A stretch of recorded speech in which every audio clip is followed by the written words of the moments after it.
Domitilla and Philip, stay with me because there's another story I'd like to get your thoughts on tonight as well.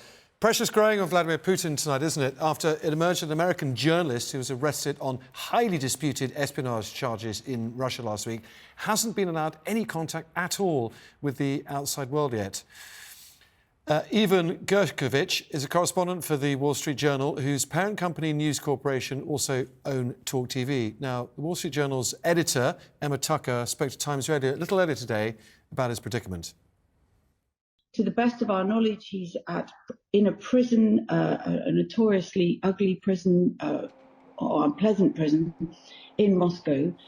We haven't been able to get messages to him, and nor have we had any messages from him. We're hopeful that a lawyer will be able to get to see him sometime next week. Domitilla, this is the first time Russia has locked up an American journalist since the end of the Cold War. Why, in your view, do you think they've done this?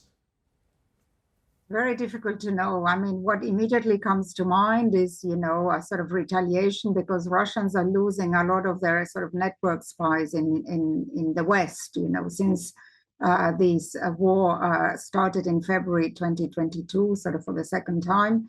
The West has been much more effective at trying to disrupt the network of spies that Russia has in Europe and in the United States and other Western countries. So I think that the immediate sort of thinking that we have is that, this is kind of some kind of retaliation for the operations that the West is carrying very effectively, and which is disrupting a lot of their intelligence networks and sources in the West. I mean, one could also wonder, and this is very hard to know and to prove, to what extent maybe there was a suspicion that he was spying, and there is no strong evidence, but the FSB doesn't want to take a risk and decides that, they present the evidence to the Russian leadership, and then, it's a sort of almost a preemptive move, to try to prevent any kind of leak of information.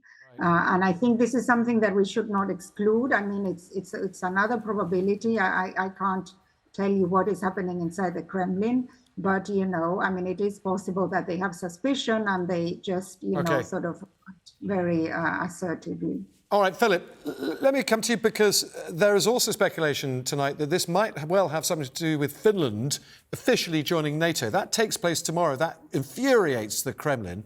Do you think there's a link? There could well be. The timing is too careful. Putin will have known of Finland coming into NATO, and it's all about political messaging. It's all about maskirovka, masking, and trying to push a different message out. And Putin's got militarily, he's got very few areas that he can maneuver into. The Ukrainians are locking him down with the support of the West, are locking him down in so many different ways that he doesn't really know where he can turn. And because of that, he's starting to escalate. And this is an escalation. And it probably is an indication of anyone from Western countries based in Russia are potentially in a much more dangerous position than they thought they would be, because this is a mainstream journalist arrested for almost certainly purely political reasons and to create political leverage. And that is concerning. And it suggests that Putin is being backed into a corner. It's very rare and that you will take a journalist like that and use them in an intelligence capacity. And it has to be very, very carefully controlled.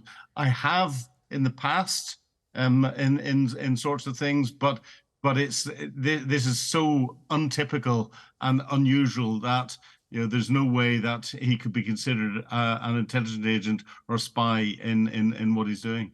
And that's exactly what the Wall Street Journal, of course, have said very publicly. Domitilla Sagamoso and Phillip Ingram, thank you both so much for your time.